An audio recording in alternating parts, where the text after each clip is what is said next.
औज़ुबिल्लाहि मिनश्शैतानिर्रजीम बिस्मिल्लाहिर्रहमानिर्रहीम अल्लाहुम्मा सल्लि अला सय्यिदिना मौलाना मुहम्मदिन व अला आलि मुहम्मद अल्लाहुम्मा सल्लि अला सय्यिदिना मौलाना मुहम्मद व अला समावाति वल अर्ज़ि वल अज़ीम। अस्सलाम वालेकुम नाज़रीन, मैं हूँ आपका होस्ट साहबज़ादा मोहम्मद ज़ादी रशीद फ़कीर हुसैनी। आप हमारा ऑफिशियल यूट्यूब चैनल सरकार जी मुल्तान शरीफ आस्ताना आलिया रशीदिया देख रहे हैं। उम्मीद है खुदावंद मताल से आप सब लोग खैरियत से।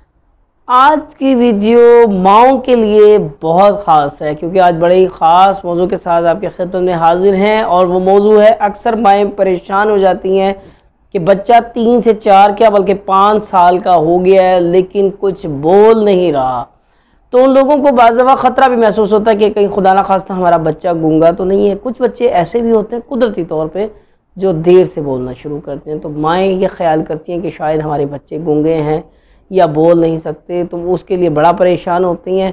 तो आज आपके लिए इसी चीज़ का हल लेकर आए हैं। और आपने करना क्या है, सबसे पहले कोई भी अमल शुरू करने से पहले मैंने आपको तकरीबन हर वीडियो में बताना होता है और एक बार फिर आपको याद दिला रहा हूँ कि सबसे पहले आपने इस अमल की ज़कात देनी है। और ज़कात देने का क्या तरीका है, 4 नफल बराए हाजात पढ़ने हैं। हर रकत में सूरह फातिहा अल-हम शरीफ 4 मरतबा, सूरह इखलास 13 मरतबा, और ये 4 नफल आपने एक सलाम के साथ पढ़ने। उसके बाद 100 रुपये की शेरनी बनामे हज़रत अली करमुल्लाह वजह ख़त्म शरीफ दे के आपने तकसीम कर दिया। उसके बाद मेरी तरफ से इजाज़त है इस अमल की कि आप ये अमल कर सकते हैं। अमल क्या है, आपने करना क्या है, आपने सिर्फ 1 पाव देसी घी लेना है, 2 रोटियां लेनी हैं। आप दोनों रोटियां पका लें, लेकिन एक चीज़ का थोड़ा सा ख्याल रखना है, जब आपने 2 रोटियों के लिए आटा गूंदना है, उस आटा गूंदते हुए आपने कसरत से सूरह फातिहा पढ़नी है, अल-हम शरीफ पढ़ना है, जितना आप पढ़ सकते हैं, 2 बार, 4 बार, 8 बार, 10 बार या 10 से ज़ायद। आपने परेशान नहीं होना। आपने जब तक आटा गूंदना है उस वक्त तक सूरह फातिहा पढ़नी है। जब ये आटा गूंद जाए, इसकी कनी मर जाए, जब आप रोटियां पकाने लगे उस वक्त भी आपने सूरह फातिहा जारी रखनी है, अल-हम शरीफ पढ़ते रहें।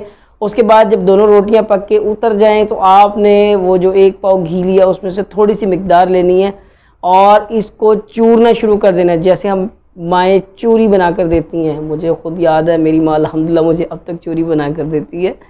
तो आपने क्या करना है, चूरी बनानी है, उसमें थोड़ी सी डालनी है चीनी जायके के लिए ताकि बच्चे उसको खा सकें, यानी कि 2 चम्मच चीनी के डालने। वो जब चूरी बनानी है उस वक़्त भी आपने सूरह फातिहा अल-हम शरीफ पढ़ते रहना है। उसके बाद जब ये सारा अमल हो जाए, चूरी आपकी तैयार हो जाए, तो आपने सूरह नशरा अलम नशरा ये 11 मरतबा पढ़कर वो जो लड्डू बनाएंगे चूरी के, आप 10-11 वो लड्डू बना लें। जितने बनते हैं, 4 बनते हैं, 5 बनते हैं, वो मिकदार देखें जो बच्चा खा सकता है। ठीक है, 2-4 से ज़्यादा बच्चा नहीं खा सकेगा। अगर थोड़ी देर के बाद आप वक्फे से दें, ये आप कर सकते हैं, यानी कि 10 बना लें, 11 बना लें, बच्चे को सारा दिन में वक्फे से दें। आपने वो सूरह नशरा जो है 11 मरतबा पढ़कर आपने उन जो लड्डू तैयार करेंगे चूरी के उस पर फूंक देना है। और इंशाअल्लाह ये अमल आपने लगातार 11 से 21 दिन करना है। मैं दोबारा रिपीट कर देता हूँ, यही अमल आपने 11 से 21 दिन करना है, यानी कि सूरह फातिहा पढ़ते पढ़ते आपने इसी तरह आटा गूंदना है, सूरह फातिहा पढ़ते पढ़ते आपने रोटियाँ पकानी है, सूरह फातिहा पढ़ते पढ़ते आपने वो रोटी को बूरना है, सूरह फातिहा पढ़ते पढ़ते आपने थोड़ा सा वो देसी घी, चीनी और वो चूरी जो करनी है वो तब भी सूरह फातिहा जारी रहे। जब आपने उसके लड्डू बनाने हैं तब भी सूरह फातिहा जारी रहे।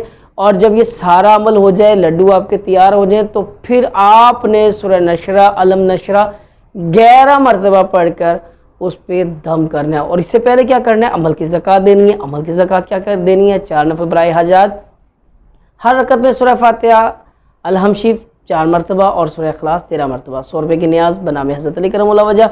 और उसके बाद मेरी तरफ से इजाज़त है, आप ये अमल कर सकते हैं। 11 से 21 दिन का अमल है, लगातार अमल है।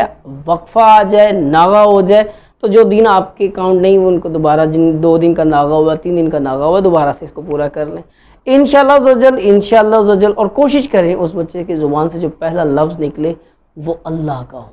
बिस्मिल्लाह, सुभान अल्लाह, अल्लाह, ला इलाहा इल्लल्लाह, ये बच्चे के साथ बोलते रहें। इंशाअल्लाह अल्लाह तबारक तआला के हुक्म से बच्चा जल्द अज जल्द बोलने लगेगा। अच्छी और नेक बात फैलाना सदका जारिया है। वीडियो को शेयर करने से पहले आपसे फिर दरख्वास्त है, अगर आप हमारे चैनल पर नए हैं तो चैनल को सब्सक्राइब जरूर कीजिएगा। नेक्स्ट वीडियो के साथ आपकी खिदमत में हाजिर होंगे। जब तक के लिए अल्लाह हाफिज़।